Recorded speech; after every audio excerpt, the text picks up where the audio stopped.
Text 37. My dear Lord, I have just arranged a city of 9 gates for you so that you can have all kinds of sense gratification. You may live here for 100 years and everything for your sense gratification will be supplied. Text 38. How can I expect to unite with others who are neither conversant about sex nor capable of knowing how to enjoy life while living or after death? Such foolish persons are like animals because they do not know the process of sense enjoyment in this life and after death. Text 39. The woman continued, in this material world, a householder's life brings all kinds of happiness in religion, economic development, sense gratification, and the begetting of children, sons, and grandsons. After that, one may desire liberation as well as material reputation. The householder can appreciate the results of sacrifices, which enable him to gain promotion to superior planetary systems. All this material happiness is practically unknown to the transcendentalists. They cannot even imagine such happiness. Text 40. The woman continued, according to authorities, the householder's life is pleasing not only to oneself, but to all the forefathers, demigods, great sages, saintly persons, and everyone else. A householder life is thus beneficial. Text 41. O my dear hero, who in this world will not accept a husband like you? You are so famous, so magnanimous, so beautiful, and so easily gotten. Text 42. O mighty armed, who in this world will not be attracted by your arms, which are just like the bodies of serpents. Actually, you relieve the distress of husbandless women like us by your attractive smile and your aggressive mercy. We think that you are traveling on the surface of the earth just to benefit us only. Text 43. The great sage Narada continued, my dear king, those two, the man and the woman, supporting one another through mutual understanding, entered that city and enjoyed life for 100 years. Text 44. Many professional singers used to sing about the glories of King Puranjana and his glorious activities. When it was too hot in the summer, he used to enter a reservoir of water. He would surround himself with many women and enjoy their company. Text 45. Of the 9 gates in that city, 7 were on the surface and 2 were subterranean. A total of 9 doors were constructed, and these led to different places. All the gates were used by the city's governor. Text 46. My dear king, of the 9 doors, 5 led towards the eastern side, 1 led towards the northern side, and 1 led towards the southern side, and 2 led towards the western side. I shall try to give the names of these different doors. Text 47. The 2 gates named Kadyota and Avirmukti were situated facing the eastern side, but they were constructed in one place. Through those 2 gates, the king used to go to the city of Vibrajita, accompanied by a friend whose name was Duaman. Text 48. Similarly, in the east, there were 2 sets of gates named Nalini and Nalini. Those were also constructed in one place. Through these gates, the king, accompanied by a friend named Avaduta, used to go to the city of Saurabha. Text 49. The 5th gate, situated on the eastern side, was named Mukhya, or the chief. Through this gate, accompanied by his friends named Rasajna and Vipana, he used to visit 2 places named Bahudana and Apana. Text 50. The southern gate of the city was known as Prithu, and through that gate, King Purajana used to visit the city named Dakshina Panchala, accompanied by his friend Shrutadara. Thank you, Hare Krishna. Thank you so much, Mataji. Sundaracala Prabhuji, whenever you are ready, you can please take over, Prabhuji. Hare Krishna. Thank you, Mataji. Thank you, Vidya Mataji, for reading today's verses. Thank you so much, dear devotees, for joining today's session on Bhagavatam. Srimad Bhagavatam, Canto 4, chapter 25, from verse 37 to verse 50. So I'll just briefly touch upon where we are from the perspective of the chapter. The chapter begins the descriptions of characteristics of Puranjana, where Narada's mercy on Prachina Barhishat was exhibited during the initial verses, where Lord Shiva, as soon as Lord Shiva disappeared and Prachetas recite the Rudra Gita, and Narada goes to Prachina Barhishat and asks, what do you gain by this back-to-back karmic activities that you are engaging upon? And so Prachina Barhishat requests pure knowledge, admitting the misfortune of Gruhamedis, and then Narada shows the sacrificed animals in the sky, opening his eyes that his imperfect execution of back-to-back nonsensical karmic activities have led to destruction of so many animals, and they haven't gained human bodies. So Narada narrates the story of Puranjana, because king is actually cannot really immediately accept. Nature of a king is such that somebody who comes and immediately says, "Hey, king, you are wrong." So the king might not be able to accept it so easily. That's why Narada narrates a story of Puranjana and subtly informs him the messages. So the subtly instructs the proper way of living. So in this so the right now the section that we are discussing, a beautiful woman becomes Puranjana's queen. That is the topic that we are discussing. And within that topic, so initially Puranjana has glorified the woman, which is actually Jiva glorifying the dharmic intelligence. And so others are, so verse 37. So what Puranjani is replying to Puranjana after Puranjana tries to flatter her is, you may live here. She becomes equally attracted by him, by his words and his features. And then she responds by saying, you may live here. My dear Lord, I have arranged the city of 9 gates just for you. Intelligence is speaking to the Jiva. All kinds of sense gratification. You may live here 100 years. Everything for your sense gratification. Because the Jiva's purpose of entering the human form of life is to parallelly execute the duties of both progressive life, which is dharma, artha, kama, and moksha, finally inquiring for the Lord and embarking upon the absolute truth, inquiry onto the absolute truth. Parallelly, he is going to also satisfy the desires, unfulfilled desires that he was hankering upon from lifetime to lifetime. So the human body is being providing the jiva both these facilities parallelly, without compromising one over the other to begin with. So the city of 9 gates is facilitated by the intelligence and of course the Supreme Lord through the facility of Mother Nature. You may live here for 100 years in the human form. Everything for your sense gratification will be supplied. But if you can witness here intelligence is just dictating. You just enjoy the sense gratification. It is not instructing upon you also parallelly execute devotional service. It's not telling that. Dharmartha kama mokshanam dhara samprapti hetavaha. The wife is a cause of all successes in life, which is religion, economic development, sense gratification, and ultimately salvation. Dharma, artha, kama, and moksha. When one accepts a wife, it is understood that he is being helped towards the progressive march towards the liberation.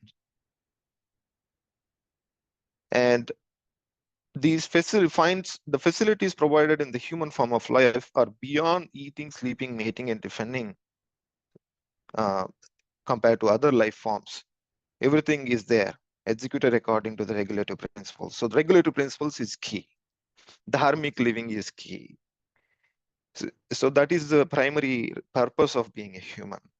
So others are incompetent. See, the material intelligence is also addressing here. Puranjani is telling Puranjana, the others are incompetent.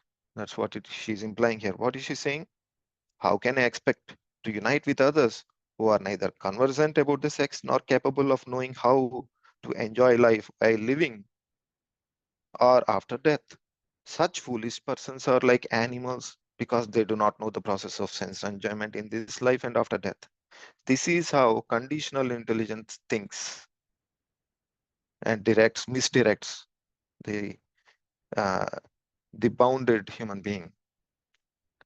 So 8.4 million species of life, many different living conditions that they live in. Most of them are in lower grades of life, all of them are except human form. So lower grades of life. And some are in such a degraded state like trees. There is no system of sexual union. So whereas in upper grades, the life of birds, bees, insects, animals, they have sexual union, but they do not know the actually how to enjoy that. The human form of life, however, is full knowledge of how to enjoy. But there are directions on how to. There is something called Kama Sastra, the science of sex. So the divisions, as per the divisions, Brahmacharya, Grihastha, Vanaprastha, and Sannyasa, there is no union with the partner except for Grihastha, householder ashrama, in these 4 ashramas. Brahmachari is not allowed. Vanaprastha voluntarily refrains from the sex. Sannyasi is completely renounced. So there is no chance there. So karmis do not, that's why karmis, they don't like being following brahmacharya, nor vanaprastha or sannyasa life in their whole life. Even if their senses are degraded, even if they are grown old, still they don't like to voluntarily refrain from these. So karmis do not practice these ashramas. So human being is very much materially inclined. That proves, most of them being karmis, it proves that human being is very much materially inclined. The karmis thinks that other statuses of life are worse than animal life. That's what here Puranjani is trying to convey. So karmi is therefore above these orders of spiritual life. So pravruti marga and versus the nivruti marga were described in the next verse.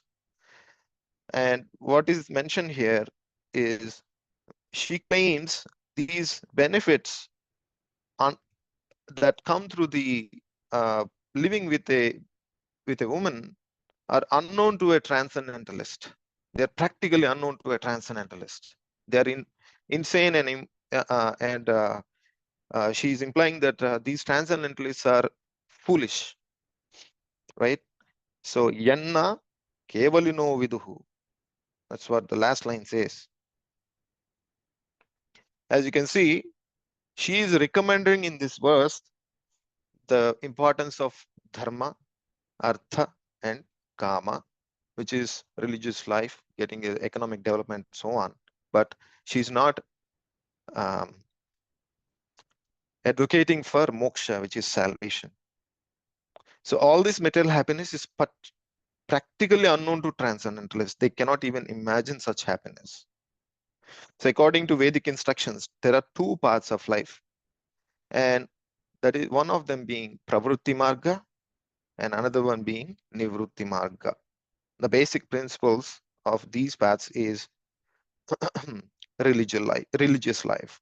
So both these paths are meant for elevating the consciousness of a human being. And they are centered around religious life to begin with. So in animal life, there is only pravrutti marga. There is only pravrutti marga, means there is only sense enjoyment. In nivrutti marga means there is a spiritual advancement. primarily focused. In the life of animals, demons, there is no conception of nivrutti marga. They don't restrain the sense gratification. They don't, right? Nor there is an actual, there is no conception of pravritti marga. So pravritti marga maintains that even though one has propensity for sense gratification, he can gratify his senses according to the directions of Vedic injunctions. That's the key. Whereas the demonic civilization reject this kind of method or path.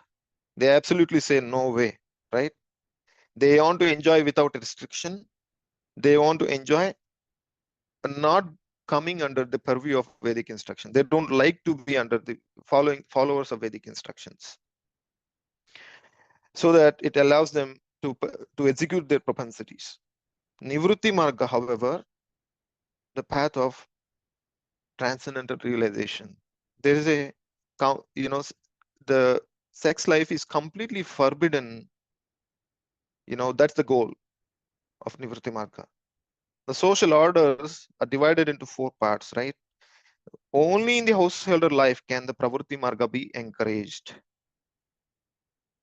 Okay? The pravritti marga, which is actually some sense gratification in a regulated manner, is encouraged only in the householder life, while parallelly executing the spiritual progress, right? Where in this verse, the woman is advocating pravritti marga only, discouraging the path of nivritti marga. She clearly says yatis, the transcendental, is concerned only with the kaivalya, spiritual life, cannot imagine the happiness of pravritti marga. She's condemning them. But those who are interested in pravritti marga holds various religious functions at the time of birth, old age, disease, death, without caring for the distresses of birth, old age, disease, and death. As you can see, witness in most of the modern world, um, most of the people get engaged in performing the rituals, inviting their beloved, and families and friends for the life events such as a new baby born, right?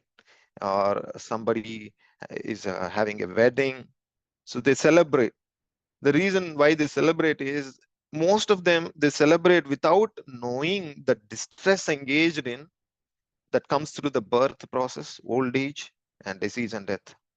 They practically ignore that and they celebrate most of the times. So that is being pointed by Prabhupada here.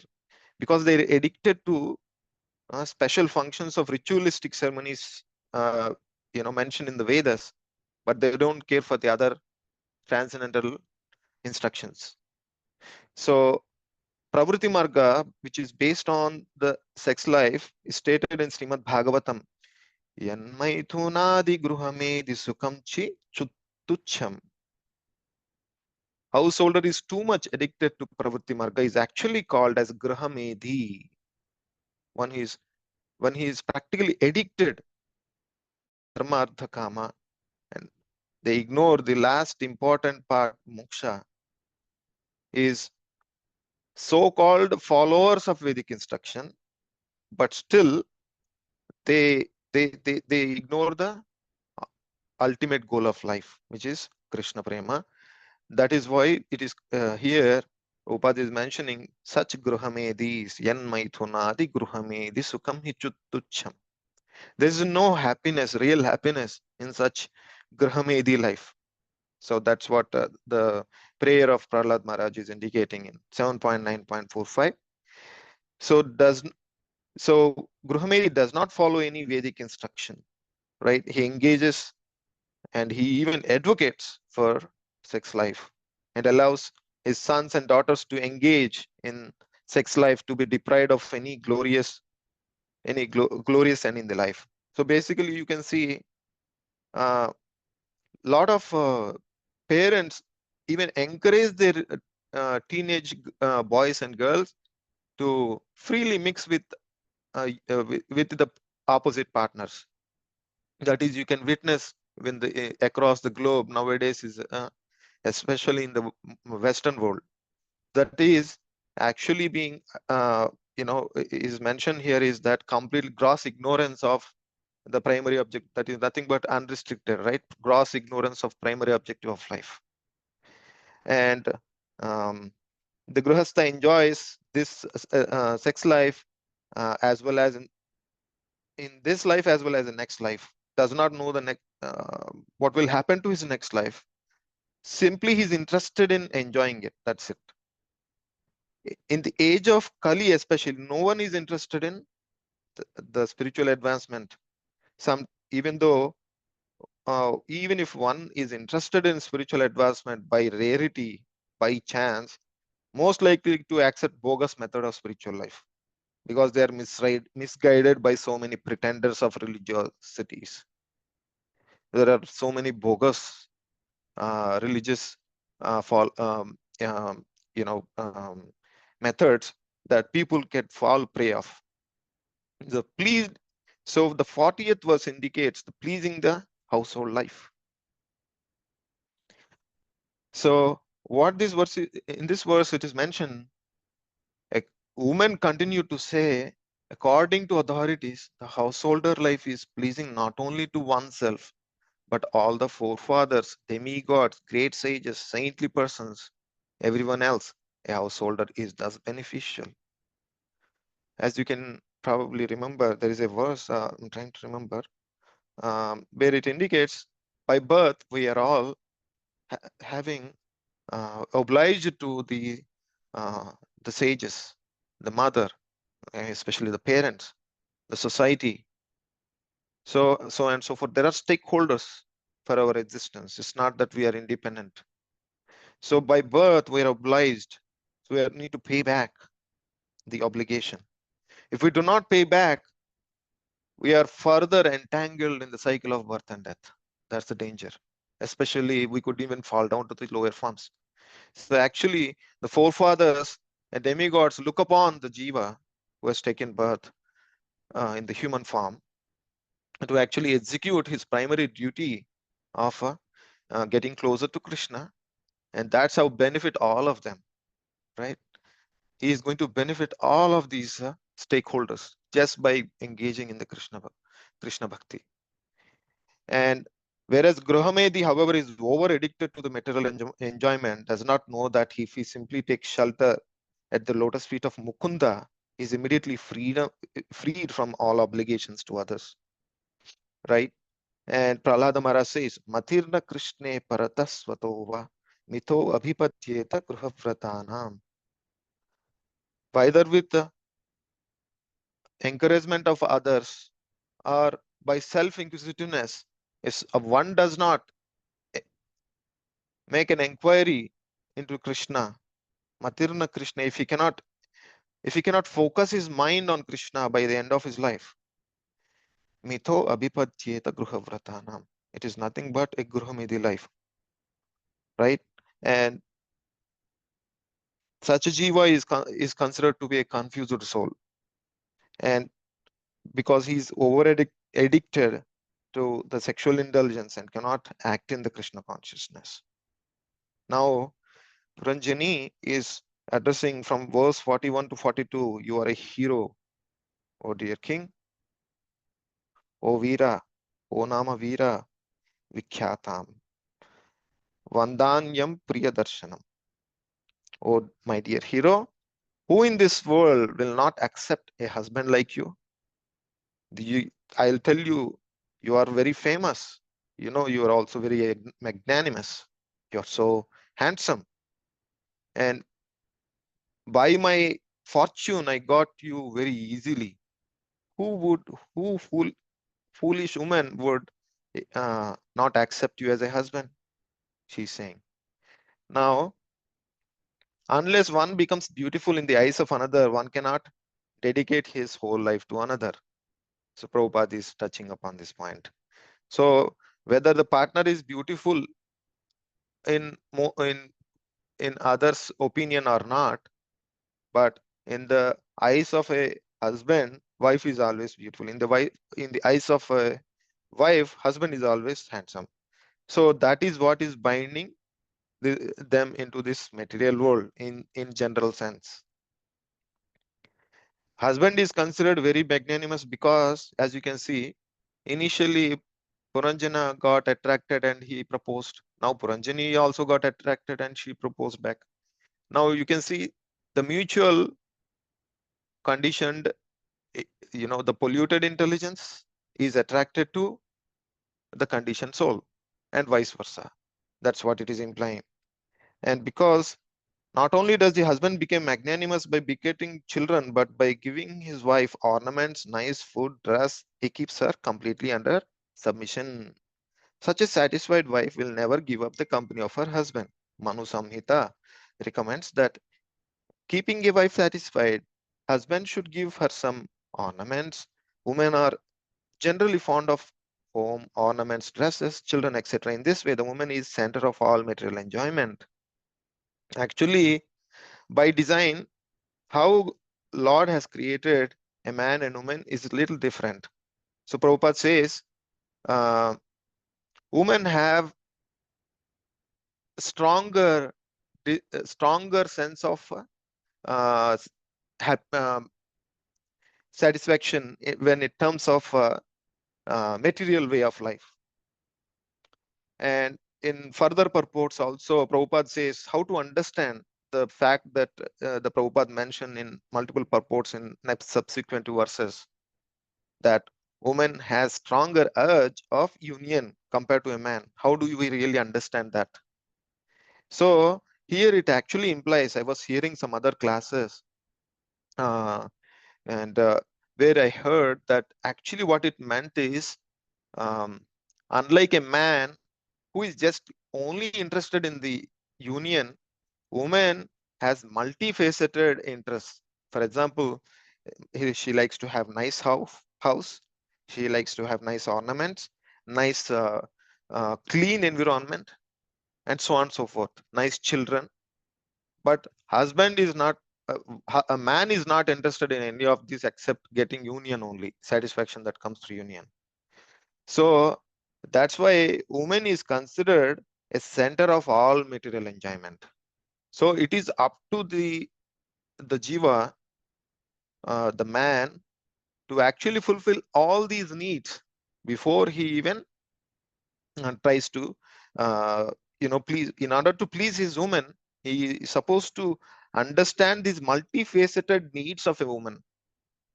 Thus, by fulfilling these multifaceted needs of a woman, one can be happy in the family life and please himself as well as her.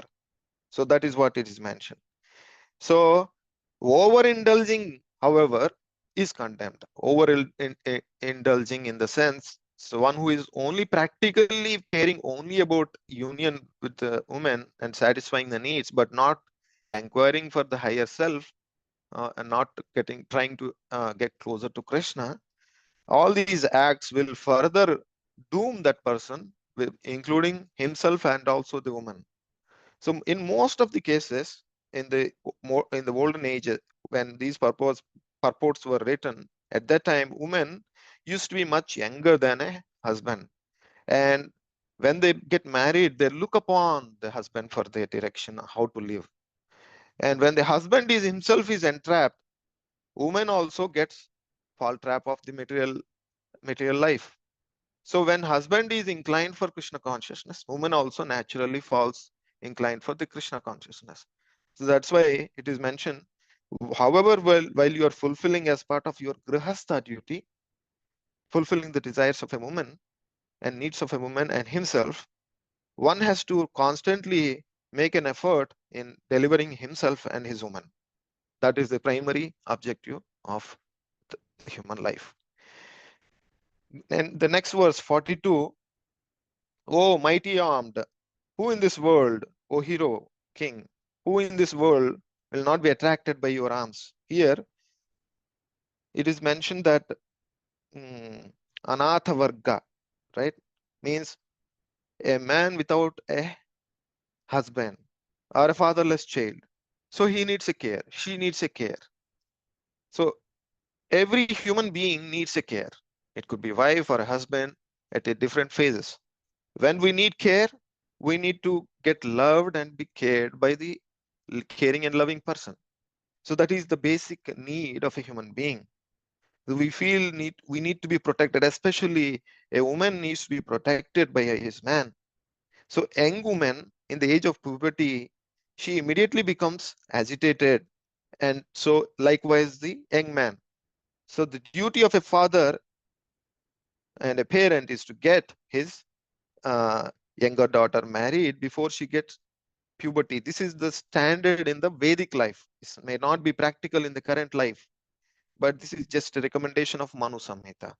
Otherwise, she will much be mortified, and also uh, in that age becomes great object of satisfaction. Psychological fact that a woman at the age of puberty meets a man and man satisfies her, and she will love that man for the rest of the life. That is the key. The reason why they recommend the marriage as early as possible for especially a woman who gets the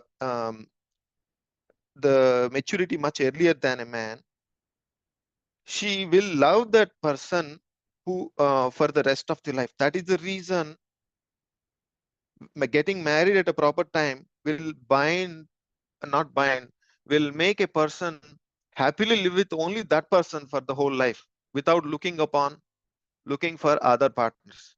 Illicit sex is prevented naturally by this act of getting uh, married at the right age. So this is the duty of a father or a parent.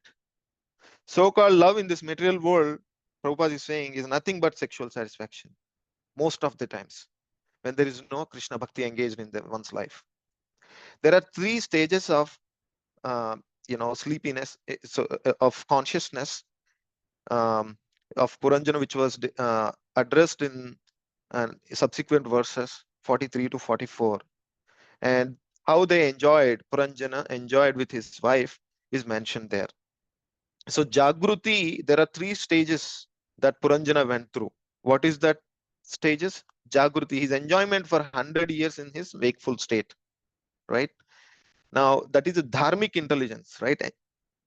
Wakeful state means he is now engaging with dharmic intelligence, his dharmic wife. So that's why it is considered a Jagruti stage, his wakeful state. He will be engaging in that state for 100 years. And there is second phase that he was in at one point is called Swapna, playing with women in his dream state, because the senses do not function. Gross senses did not function. Only the subtle senses function. And also in his dream state, he was playing with multiple partners illicitly, right? That is Swapna stage that Puranjana went through while doing the hunting in the forest by ignoring his wife. And 40, the actions continue by the impressions acquired from previous life. That is the Swapna stage. Our strong impressions that we have acquired, the vasanas from our previous life, will act upon. If we have impressions of Krishna Bhakti, what will be our Swapna stage? What will happen? We will be, you can witness how Gopal Krishna Maharaj in his Swapna stage, what he was doing? He was offering the paraphernalia to the Supreme Lord Krishna. You might have seen that video. So that is the Swapna stage we want to be. But Puranjana, who was conditioned at one point, is exhibiting, he's playing with sinful activities. Now, Sushupti, he entered the river, the space in the heart where Jiva resides during the deep sleep. Sushupti is a deep sleep state, right? Where the Jiva resides in the deep sleep within the womb of Garbhodaka Sai Vishnu and Karanodaka Sai Vishnu in different phases of destruction of material world. So the enjoyment among these two partners were described in the next two verses. The span of life is different on different planets according to the planet's distance from Earth. Brahmaloka planet, one day of Brahma is equal to millions of years in this planet. Days on heavenly planet are equal to 6 months of this planet. So standards of life and the standards of enjoyment of living are differing from each planet. That's what it is actually mentioning. And different forms of life also they differ. And many professional singers were told that they were glorifying Puranjana and his glorious acts, right? And they were in the reservoir of water, surrounded himself by many women.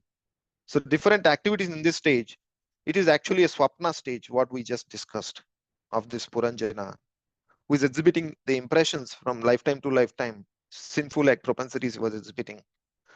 And a living entity is never satisfied with a woman unless he is trained in the system of brahmacharya. So this is the solution. Sex impulse is so strong that even though one is old, he still wants to enjoy. But his gross senses will not cooperate. But his subtle senses are always, asking him, enjoy, enjoy. So because the strong sex impulse, the living entity becomes more and more involved in material world. That is the danger. If we don't restrict, we get more involved in the material world. 9 gates of the city were described. This is another section that talks about, basically the progress of, let me open the Subodhani. So what it is mentioned, the 9 gates of the city and the other inhabitants were mentioned here. So Puranjana is residing in his body, the jiva, in the heart. This jiva is having 9 gates, 7 gates on the surface and 2 gates on the subterranean. These surface gates which are in the surface were on the 5 of them are in the eastern side, 1 is in the northern side, and another is in the south side. Whereas the 2 subterranean gates are in the western side, right? So these 9 gates are nothing but the 9 holes of the human body, like 2 ears, 2 eyes, 2 nostrils, right? So on. So Kadyota, the glowworm, whereas the left eye is less powerful. The whole of the body here that is being described in 47th verse is left eye and right eye, 2 holes. Left eye is considered less powerful, right eye is considered more powerful naturally. Kadyota is the gate of that city, left eye, whereas Avirmukhi is considered a gate of the city. That is the name of the gate of this city where Puranjana is trying to live with the Puranjani, which is actually representing the right eye, which is more powerful actually. So that's why Avirmukhi is considered as a torchlight, which is very powerful. Whereas Kadyota, which is representing left eye, is like a glowworm. It has very small light. So the destination sense object for these 2 eyes is Vibhrajitam. That's the sense object. What is that? Form. So the eyes look for form. So that is the target sense object. Accompanying friend while he's trying to enjoy this sense of form is Juman. This is the friend that assists Puranjana. And he is representing the eye or a sun, which facilitate the eyesight. Avirmukhi, the 48th one verse is talking about Nalini and Nalini. And one of them help with these are representing the 2 nostrils of our human body, these 2 holes. One hole helps us with inhaling, another with exhaling, and both of them help with the smelling also. So the sense object that we are trying to, that Puranjana is trying to get to is smell with these 2 nostrils. And the friend that assists him in this process is Avadhuta, the nose, accompanying friend. Mukhya, the chief gate of this body is mouth, because it helps with the eating as well as speaking. The destination sense object is bahudana, eatables, apana, speech. So we can both speak as well as we can eat. So there are 2 sense objects in this perspective: bahudana, which is helping for the eating; apana, which is helpful with the speech. Rasagnya and Vipana are 2 friends that are helping with both the eating process as well as speaking processes. So Rasagnya helps with eating process, and the other friend called Vipana is helping with speaking process.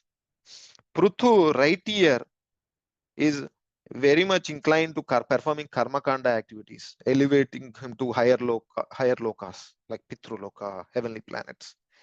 And the sense object he is inclined to is Dakshina Panchala, with these karmakandic activities using the right ear.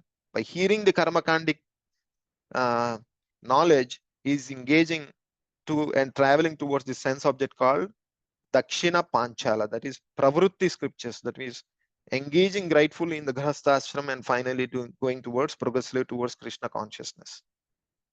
And the friend who is accompanying him is Rutadhara, who is ear. His left ear is helping him to hear the most transcendental subjects called Jnanakanda, which helps him to go to the higher realms as well as even to the spiritual world.